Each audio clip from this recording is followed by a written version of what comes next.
কোথাও আশ্রয় মেলেনি। দেশ ছাড়ার 4 দিন পরও কোনো দেশ তাকে রাজনৈতিক আশ্রয় দিতে রাজি হয়নি। এমনকি যে বন্ধু দেশে আছেন, রাজনৈতিক ও কূটনৈতিক কারণে সেখানেও থাকতে পারবেন না তিনি। তাহলে কোথায় যাবেন বাংলাদেশের সাবেক প্রধানমন্ত্রী শেখ হাসিনা? কোনো দেশ কি নেবে তাকে? শেখ হাসিনার চরম এই সংকট সমাধানে উঠে পড়ে লেগেছে ভারত। দেন দরবার চলছে বিভিন্ন দেশের সাথে। এর মধ্যে যুক্তরাষ্ট্রকে রাজি করাতে দেশটির পররাষ্ট্রমন্ত্রী ডেভিড ল্যামির সাথে আলোচনা করেছেন ভারতের পররাষ্ট্রমন্ত্রী এস জয়শঙ্কর। তাদের আলোচনার বিষয়টি নিশ্চিত করেছেন ভারতের পররাষ্ট্র মন্ত্রণালয়ের মুখপাত্র রণধীর জয়সওয়াল। তবে শেখ হাসিনা ইস্যুতে কি আলোচনা হয়েছে তা জানাননি তিনি। সেই সাথে শেখ হাসিনার ভবিষ্যৎ পরিকল্পনা কি সে ব্যাপারে স্পষ্ট কোনো মন্তব্যও করেননি তিনি। মুখপাত্র রণধীর জয়সওয়াল জানান, শেখ হাসিনার উপরই নির্ভর করছে তার ভবিষ্যৎ পরিকল্পনা। পররাষ্ট্রমন্ত্রী জয়শঙ্কর এর মধ্যে ব্যাখ্যা করেছেন যে প্রাক্তন প্রধানমন্ত্রী শেখ হাসিনাকে ভারতে আসার অনুমোদন একটি সংক্ষিপ্ত নোটিশে দেয়া হয়েছিল। তবে শেখ হাসিনার পরিকল্পনা সম্পর্কে মন্তব্য করা এখন ঠিক হবে না। বাংলাদেশের জনগণের ঘনিষ্ঠ বন্ধু ভারত, তাই আমরা চাই যত দ্রুত সম্ভব সেখানে শান্তি ও স্থিতিশীলতা ফিরে আসুক, স্বাভাবিক জীবন শুরু হোক। প্রশ্ন উঠেছে, কেন কোনো দেশ শেখ হাসিনাকে রাজনৈতিক আশ্রয় দিচ্ছে না?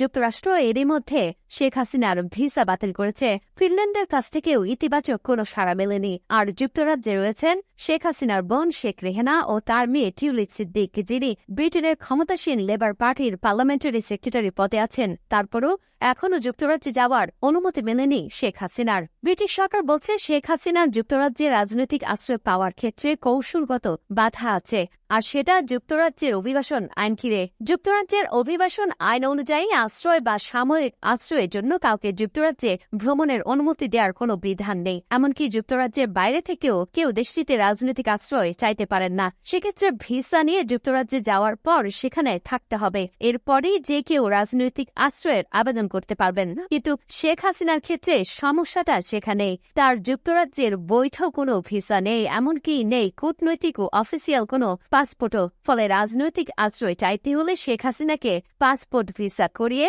যুক্তরাজ্যে যাওয়ার পর দেশটিতে থাকতে হবে। এরপরে তিনি আশ্রয় চাইতে পারবেন। এছাড়া বেলারুশ, সৌদি আরব ও সংযুক্ত আরব আমিরাত সহ বেশ কয়েকটি দেশের নাম শোনা যাচ্ছে যেখানে রাজনৈতিক আশ্রয় পেতে পারেন শেখ হাসিনা। তবে শেষ পর্যন্ত কোন দেশে তিনি আশ্রয় পাচ্ছেন বা আদৌ পাবেন কিনা সেটা এখনও পরিষ্কার নয়। অবশ্য দিল্লি বলে দিয়েছে যতদিন প্রয়োজন তাকে তারা রাখবেন, তবে সেটা স্থায়ী নয়। কারণ তাহলে প্রতিবেশী বাংলাদেশের সাথে ভারতের ব্যাপক রাজনৈতিক ও কূটনৈতিক সংকট দেখা দেবে। এতে চরম বিপাকে পড়বে ভারত।